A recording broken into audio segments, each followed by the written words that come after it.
Hey guys, what's going on here today, man? Judson Huck here, man. That's who I am, dog. I hope everybody's having a fantastic god dang day out there. You know, you look back at this day and think, man, that was a great day. Dang. Alright guys, well basically, in lieu of it almost being Halloween, man, how many days away are we? I'm talking maybe like, man, 27, man, 28, 29, 30, 31, 4 days away from the day, man. Halloween, man, you can't be talking down Halloween, man. That's one of the best days of all time. You know me as I am, a paranormal investigator. I'm not sure if you knew that, but now you do. Basically, I want to show you guys what I use and what equipment I use and how it gets done in the situation as it's affected as I'm trying to find some ghosts, man. I'll show you guys what I got, and you guys let me know what you guys think of my ghost hunting kit, man. This is what I use, what I do on a daily basis, dog. That's right, hunting ghosts 24/7. Never have your back turned to ghosts, man. You never know when they be creeping up on you, grab you from the back of the soul, you know what I mean? Let's take a look at it and let's let you know what's going on. You know how that goes. Okay guys, here we go. So we got our two phantom lights, okay? So what these are IR floodlights. I don't know if you can see that. Oh, as you can see, the camera can definitely pick that up.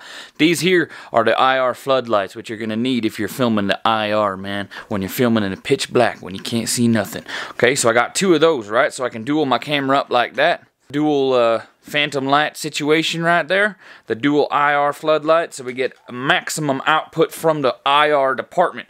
Now, don't get that confused with the HR department, because that's completely different. Okay guys, so another thing here, I just got some simple communication devices right here. These are the Uniden, well, they're just walkie-talkies, so you can keep in contact with your other paranormal investigators that are on the par. Talking back to base camp. Yo dog, what's going on? 2-4 over. You know how that goes. Seen a few ghosts, gotta go. This here is a temperature gun right there, so you can do the spot temperatures for cold spots, you know what I mean? You get the cold spots going on, 22 degrees, 22 degrees. What's over here? 22 degrees, 20 degrees, 22 degrees. Everything's 22 degrees. And if all of a sudden it jumps down to like 10 degrees, you know, maybe there's some spirits over there. I don't know. Next thing you know here, I found this at a thrift store. I have yet to use this yet, but I thought maybe that this was kind of a neat device to find ghosts. I don't know. I've never thought maybe this could work, but it's an Alley Med Corporation PIR alarm with magnetic bed rail clamp. So I guess that'll clamp on there, whatever you want to detect the ghosts, right? You set this thing up, man, it's like a motion detector, man. If it catches anything moving in its parameter of whatever it sees or whatever, you can either this chime will go off or an alarm will go off, and it'll send a good signal to you telling you, man, you got ghosts over in this location. You got to get over there as fast as you can, otherwise you're going to miss the spirits. Next up, right there. There here, the PSB7 Spirit Box, man, the ITC research device, okay? You know all about this. Zach Bagans uses it all the time. You turn that bad boy on, man, it probably ain't got no batteries in there because I gotta change the batteries. But what it does is it sweeps through the frequencies, man, and as it sweeps, the ghosts will talk in between the frequencies and you get some words and people talking to you and whatnot. You know how that goes? Anyways, you do this repair on here. I don't know if you guys know about this, but you know, you take the antenna out, right? So you don't get all that outer feedback from all the other radio stations all in, down, and around downtown. You just get what you're talking about in the parameter of the location that you be hunting the ghosts, man. So it keeps it more, you know, personal in the space ratio to the signal that you're receiving through the sweeping of the SB7 Spirit Box. You know what I'm talking about?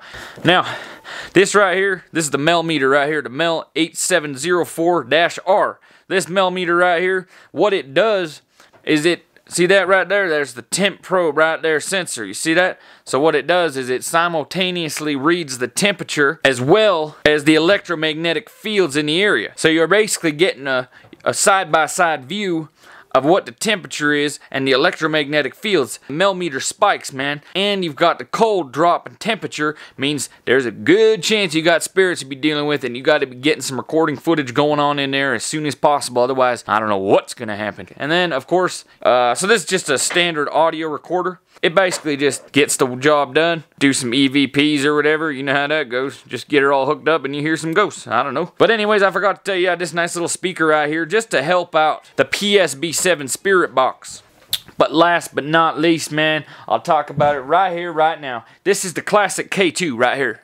Let's get close up because that's one of the best things you got of all time. And I'm always loaded, ready to go. Because if you don't have a loaded K2 ready to go, man, Get out of here, man. You ain't even a ghost hunter. Anyway, so that right there, it'll spike, you know what I mean? If there's like electromagnetic fields in the air. Yeah, so if you basically like, if it gets up there, man, it gets to 20+ million ghosts, man, and you gotta start filming right away. Because if the million ghosts come at you, man, you don't know what to do. You gotta film them right away. Another thing I have, this here is an old, well, it's a voice recorder from back in the day, you know. This here is the Sony cassette recorder. Open her up, and I always keep a nice blank cassette ready to go, right? Because these ghosts, they might not know how to record themselves on the digital stuff, man.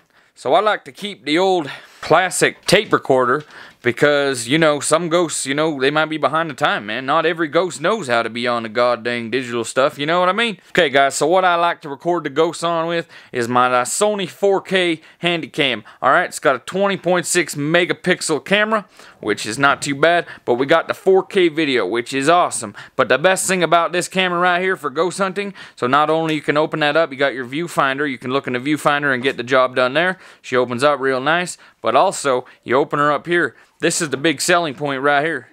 Sony's classic night shot right there. You see that? You hear the click? And we filming a night shot right there, man. We got the 4K night shot for hunting ghosts, man. So if you're looking for a ghost camera, you're looking for ghosts, this has got the external mic port so you get the better sound, and you also have the god dang night shot. Now the night shot's very important, because if you don't have the night shot, man, you ain't getting no ghosts.